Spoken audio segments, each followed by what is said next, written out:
तो कहानी की शुरुआत एक गांव से होती है जो पास के नदी में कुछ लोग अपने पूर्वजों के देवता को खुश करने के लिए पूजा कर रहे होते हैं। लेकिन पूजा अधूरी रह जाती है, जिससे अगले दिन उस गांव का एक बच्चा गायब हो जाता है, जिसे ढूंढने के लिए पूरा गांव निकल जाते हैं। लेकिन इसके बावजूद वो कहीं भी नहीं मिल रहा था। काफी समय बाद लड़के का शरीर एक तालाब में मिलता है, लेकिन उसका सिर नहीं था। इसलिए अगले दिन पूर्वजों के देवता को खुश करने के लिए गाँव के लोग एक लड़की को बलि का बकरा बनाकर पूर्वजों के देवता के पास भेजने का निर्णय लेते हैं। यह लड़की कोई और नहीं बल्कि उसी लड़की की बहन है जो वो आदमखोर पानी के बंदर को मारकर अपने भाई के मौत का बदला लेने के लिए जाती है, जिसे कुछ लोग पूर्वजों के देवता भी कहते हैं। लेकिन वाटर मंकी काफी ताकतवर है, जिसे क्या वो अकेले हरा पाएगी?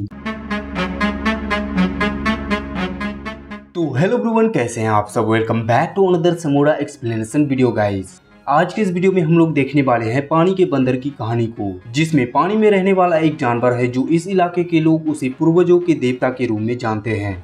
अब देखना ये होगा क्या वाकई में वो एक देवता है या फिर एक दरिंदा राक्षस जो कुमारी लड़कियों की बलि लेता है। वो हम आगे कहानी में देखेंगे। यदि आपको ये वीडियो अच्छा लगे तो एक लाइक कर दीजिएगा। अब बढ़ते हैं कहानी की ओर। तो कहानी की शुरुआत एक बाप बेटे से होती है जो मछली पकड़ने के लिए पास के नदी में आया था। लड़के का नाम यांग है। तभी उसके पिताजी यांग को जाल पकड़ने के लिए कहते हैं, क्योंकि जाल में कोई बड़ी चीज फंस गई थी। यह देखने के लिए यांग के पिताजी पानी के अंदर चले जाते हैं। तभी यांग को कुछ दूरी पर पानी का बंदर दिखाई देता है। यह देखकर वो काफी डर जाता है। तभी उसके पिताजी पानी से बाहर आते हैं, जिनके जाल में झाड़ी फंस गई थी। यांग अपने पिताजी को पानी के बंदर के बारे में बताता है, लेकिन तब तक वो वहाँ से गायब हो गया था। तभी नाव के बगल में बुलबुले निकलने लगते हैं। यह देखकर उसके पिताजी भाला से उसी जगह पर मारते हैं, जिससे भाले में एक कटी हुई मछली निकलती है जिसका सिर नहीं था। इसके बाद पानी का बंदर नाव के आसपास घूमने लगता है और तभी नाव को नीचे से उछाल देता है, जिससे यांग के पिताजी पानी में गिर जाते हैं और वो राक्षस उसी की ओर बढ़ता है। ये देखकर यांग एक रस्सी से अपने पिता को नाव की ओर खींचते हैं, जिससे वो ठीक समय पर नाव में चढ़ जाते हैं। इसके बाद वो राक्षस फिर से नाव को उछालता है और इस बार दोनों बाप बेटे पानी में गिर जाते हैं। उसके पिताजी किसी तरह यांग को नाव में चढ़ा देते हैं, लेकिन खुद पानी के बंदर का शिकार हो जाते हैं। और अजीब बात यह थी कि पानी का बंदर यांग को छोड़ देता है। अब हम 12 साल बाद देखते हैं। यांग उस हादसे से अभी भी उबर नहीं पाया है। इस गांव में 90 साल का एक बुजुर्ग है जिसे सभी प्यार से अंकल नाइन कहते हैं, और अंकल नाइन सभी को अपनी राय देते रहते हैं क्या सही है और क्या गलत। जैसे इस आदमी को नदी के किनारे एक मरी हुई मछली मिलती है, जो अंकल नाइन उसे मना करता है कि नदी के किनारे मरी हुई मछली को लाकर नहीं खाना चाहिए। लेकिन उनकी बातों को कोई भी नहीं मानता था सिवाय गांव के मुखिया के। ये है युनजुम, इस गांव की सबसे खूबसूरत लड़की। इसके पास यांग आता है अपने हाथों से बनाई नाव को देने के लिए, जो युनजुम को काफी पसंद भी आती है। लेकिन वो उस नाव को लेने से मना कर देती है, क्योंकि उसके पिताजी देख लिए तो गड़बड़ हो सकती है। तभी उसके पिताजी वहाँ आ जाते हैं, जो यांग उनसे काफी डरता था। इसलिए वो बहाना बनाता है कि वो बस एक सूखी मछली को देने के लिए आया था। युनजुम के पिताजी यांग को अपनी बेटी से दूर रहने के लिए कहते हैं। इसके बाद यांग वहाँ से चला जाता है। तभी एक आदमी चिल्लाते हुए सबको बताता है कि नदी में किसी की लाश मिली है जिसका सिर गायब है। इधर अंकल नाइन लाश को देखकर कहते हैं पूर्वजों के देवता वापस आ गए हैं। अगर उन्हें जल्द से जल्द एक कुमारी लड़की को नहीं दी गई तो सारे गांव के लोग मारे जाएंगे। दरअसल ऐसी घटना 12 साल पहले हो चुकी है, जिसमें यांग के पिताजी मारे गए थे और उस बार एक लड़की को देकर पूर्वजों के देवता को शांत किया गया था। तभी युनजुम के पिताजी कहते हैं वो पानी का बंदर कोई देवता नहीं बल्कि एक राक्षस है, उन्हें इस बार हम सब मिलकर मारेंगे। इसके बाद यांग गाँव की तरफ जाता है। इधर हम युनजुम के भाई पांडा को देखते हैं, जो पास के तालाब में बतख को मार रहा था। यांग उसे देखकर घर जाने के लिए कहता है, क्योंकि पानी का बंदर वापस आ चुका है। लेकिन पांडा यांग की बातों को नजरअंदाज कर बतख को मारने लगता है। तभी बतख तालाब से गायब हो जाती है। इधर यांग सीधे युनजुम के घर पहुंचता है। युनजुम कपड़े धोने के लिए तालाब में जा रही थी, जो यांग उसे मना करता है और बातों ही बातों में कहता है क्यों ना हम दोनों भाग चले। यह सुनकर युनजुम मन ही मन काफी खुश होती है कि तभी वहाँ युनजुम के पिताजी आ रहे थे। यह देखकर यांग बिना देरी किए वहाँ से भाग जाता है। उसके पिताजी पांडा को सुबह से ही नहीं देखा था, इसलिए युनजुम को उसे खोजने के लिए भेजती है। युनजुम सभी जगह चिल्ला चिल्ला कर पांडा को बुलाती है, लेकिन पांडा अपनी बहन की आवाज सुनकर भी उसे कोई जवाब नहीं देता है और दूसरी बतख को मारने में लगा था। लेकिन तभी वो बतख भी पानी के अंदर चला जाता है, जिसे देखने के लिए पांडा तालाब में उतर कर देखता है कि तभी उसके हाथ में पानी के बंदर का पूंछ मिलता है, जो दूर से उसे पांडा पांडा कहकर पुकार रहा था। अब हम शाम को देखते हैं। गाँव के सारे लोग पांडा को खोजने में लगे हैं। कुछ समय बाद पांडा का शरीर बीच तालाब में मिलता है। ये देखकर उसके पिताजी काफी रोते हैं और योनजुंग तो ये देखकर बेहोश ही हो जाती है। तभी अंकल नाइन कहते हैं अब तो पूर्वजों के देवता की पूजा करनी ही होगी। जिसके बाद अगले दिन गाँव के लोग पूर्वजों के देवता की पूजा करने लगते हैं। तभी पांडा के पिताजी आते हैं और मूर्ति को नीचे गिरा देते हैं क्योंकि वो अपने बेटे के मौत से काफी गुस्सा थे और कहते हैं वो कोई देवता नहीं बल्कि एक राक्षस है जो लोगों को मार कर खाता है। इसके बाद अंकल नाइन के कहने पर उसे पूजा से भगा देते हैं। योनजुंग अपने पिता को ऐसी हालत में देखकर अंदर से टूट जाती है। अंकल नाइन पानी के बंदर से माफी मांगता है। दूसरे दिन योनजुंग के पिताजी तालाब में जाकर पानी के बंदर को मारने के लिए बारूदे फेंकते हैं जिसके कारण उसे बंदी बना लिया जाता है। रात में योनजुंग अपने पिताजी को खाना देने के लिए आती है। साथ में यांग भी आया था जो शराब की बोतल लाता है। इसके बाद यांग वहाँ से चला जाता है और अपने घर आता है जहाँ उसे बचपन की कुछ यादें याद आती है जिसमें उसके पिताजी उसे भाला फेंकने के लिए सिखा रहे थे। योनजुंग के पिताजी अकेले उस घर में बंदी बना हुआ था जहाँ पानी का बंदर आता है और योनजुंग के पिता को भी बेरहमी से मार देते हैं। अगली सुबह योनजुंग अपने पिता के लिए खाना लाती है। जब वो करीब आती है तो देखती है कि उसके पिताजी का सिर खा चुका है। यह देखकर वो काफी डर जाती है। अंकल नाइन गाँव के मुखिया से कहता है कि हमें जल्द से जल्द एक कुमारी लड़की की बलि देनी होगी, नहीं तो सारे गाँव के लोग मारे जाएंगे। जिस पर एक आदमी कहता है हम लोग जबरदस्ती किसी लड़की को नहीं भेज सकते। तभी अंकल नाइन कहता है हम लोगों को योनजुंग ही बचा सकती है। जिस पर यांग कहता है नहीं, योनजुंग बलि का बकरा नहीं बनेगी। उसी समय योनजुंग वहाँ पर आती है और कहती है मैं पानी के बंदर के पास जाने के लिए तैयार हूँ। यांग उसे मना करता है लेकिन योनजुंग उस राक्षस से अपने पिता और भाई की मौत का बदला लेना चाहती थी, इसलिए वो तैयार होती है। इसके बाद यांग अपने घर से पिताजी के कुछ पुराने हथियारों को बाहर निकालते हैं। उनके पिताजी बचपन में ही इन हथियारों को चलाने के लिए बता चुके थे। इसके बाद यांग मदद के लिए अपने चचेरे भाई के पास जाते हैं जिसकी एक लड़ाकू नाव है और साथ में कुछ साथी भी। इधर गांव के सभी लोग योनजुंग को छोड़ने के लिए नदी में आते हैं। तभी अंकल नाइन योनजुंग को छोड़ने के लिए कहता है जिसमें दो आदमी उसकी नाव को नदी में छोड़ देता है। योनजुंग भी अपने पास एक चाकू रखी थी ताकि मौका मिलते ही पानी के बंदर को मारकर अपने पिता और भाई के मौत का बदला ले सके। दूसरी तरफ से यांग अपने योद्धाओं के साथ वहाँ पर आता है और गाँव के लोगों को उस राक्षस से लड़ने के लिए उत्साहित करते हैं जिसमें दो लोग उनके साथ लड़ने के लिए तैयार होते हैं। इसके बाद सभी एक साथ उस राक्षस को मारने के लिए बीच नदी में जाते हैं और कई जंजीरों में मांस बांधकर नाव के चारों तरफ फैला देते हैं ताकि पानी का बंदर यहाँ आ सके। अब इंतजार करते करते शाम हो चुकी थी। तभी एक जंजीर हिलने लगती है। यह देखकर वे लोग जंजीर को पूरी ताकत से खींचते हैं लेकिन राक्षस जंजीर के मांस को खा चुका था। तभी एक आदमी अंदर देखने के लिए पानी में कूद जाता है कि तभी वहाँ का पानी भी लाल हो जाता है। यह देखकर सभी सतर्क हो जाते हैं। तभी वाटर मंकी एक और आदमी को पानी में लेकर चले जाते हैं और उसके साथ भी वही होता है जो बाकी लोगों के साथ हुआ था। जिसके बाद वाटर मंकी उस नाव के चारों तरफ चक्कर लगाता है। उन सब से पानी के राक्षस से लड़ाई होती है जिससे वे लोग उस वाटर मंकी को पकड़ने में नाकाम रहते हैं। अब हम रात को देखते हैं। वे सब चचेरे भाई के घर में रहते हैं जो पूरी तरह से युद्ध करने के लिए बनाया गया है। उनमें से एक आदमी काफी डर जाता है और वहाँ से निकलकर अपने घर की तरफ भागने लगते हैं। जो रास्ते में उन्हें एक तालाब मिलता है जिसमें वाटर मंकी था। यह देखकर वो आदमी काफी डर जाता है और गिड़गिड़ाने लगता है कि पूर्वजों के देवता मुझे माफ कर दो। लेकिन वो कोई देवता रहता तो शायद माफ कर देता, लेकिन वो एक राक्षस था जो उस आदमी को भी मार देता है। जिसके बाद वाटर मंकी उस घर में आते हैं जहाँ यांग लोग थे। उन सब से फिर से पानी के बंदर से लड़ाई होती है जिसमें वह सब किसी तरह वाटर मंकी को अपने कब्जे में ले लेते हैं और उसे सारे गाँव वालों के सामने पेश करते हैं और सबको विश्वास दिलाते हैं कि यह दरिंदा कोई देवता नहीं बल्कि एक राक्षस है। तभी वहाँ अंकल नाइन भी आते हैं जो अभी भी अंधविश्वास में था। वह उस राक्षस को छोड़ने के लिए कहता है और इधर सभी कोई उस दरिंदे को मारने के लिए कह रहा था। तभी गांव का मुखिया अंकल नाइन को देखकर कहता है इसकी सजा कल होगी। आज रात हम सब इसके पकड़ने की खुशी में जश्न मनाएंगे। जिसके बाद सभी कोई पानी के बंदर और अंकल नाइन को अकेला छोड़कर जश्न मनाने के लिए चले जाते हैं। मौका पाकर यांग भी योनजुंग से अपने दिल की बात करता है जिसके बाद दोनों साथ हो जाते हैं। कुछ समय बाद कुछ लोग तो नशे में वहीं पर सो जाते हैं। इधर अंकल नाइन की नींद टूटती है और देखता है कि पूर्वजों के देवता पिंजरे से गायब हो गया है। वह पीछे देखता है तो वो उसके पीछे ही था। वो अंकल नाइन को पकड़ता है और उसके दो टुकड़े कर देता है। इसके बाद वो दरिंदा जश्न वाली जगह में जाते हैं। अब हम सुबह को देखते हैं। वहाँ पर सोए हुए सारे लोग मारे जा चुके थे, साथ में यांग का भाई भी। इसके बाद गाँव का मुखिया इस गलती को मानता है, सब उसकी वजह से हुआ है और सबको एकजुट होकर उस दरिंदे को मारने के लिए कहता है। जिसके बाद यांग के साथ और भी लोग पानी के बंदर को मारने के लिए साथ में जाते हैं, जहाँ पर पानी के बंदर और यांग लोगों के बीच काफी लड़ाई होती है जिससे एक एक करके सारे लोग मारे जाते हैं। अब बचता है यांग और योनजुंग। फाइनली बड़ी मुश्किल से यांग उस दरिंदे को मौत की घाट उतार देता है और अपने साथियों को लेकर अपने गाँव की ओर वापस आते हैं, जिसमें अपनी जान देखता है कि उनके साथी जो अब इस दुनिया में नहीं रहे उनकी जीत को देखकर काफी खुश थे और इसी के साथ ये कहानी यहीं पर खत्म होती है।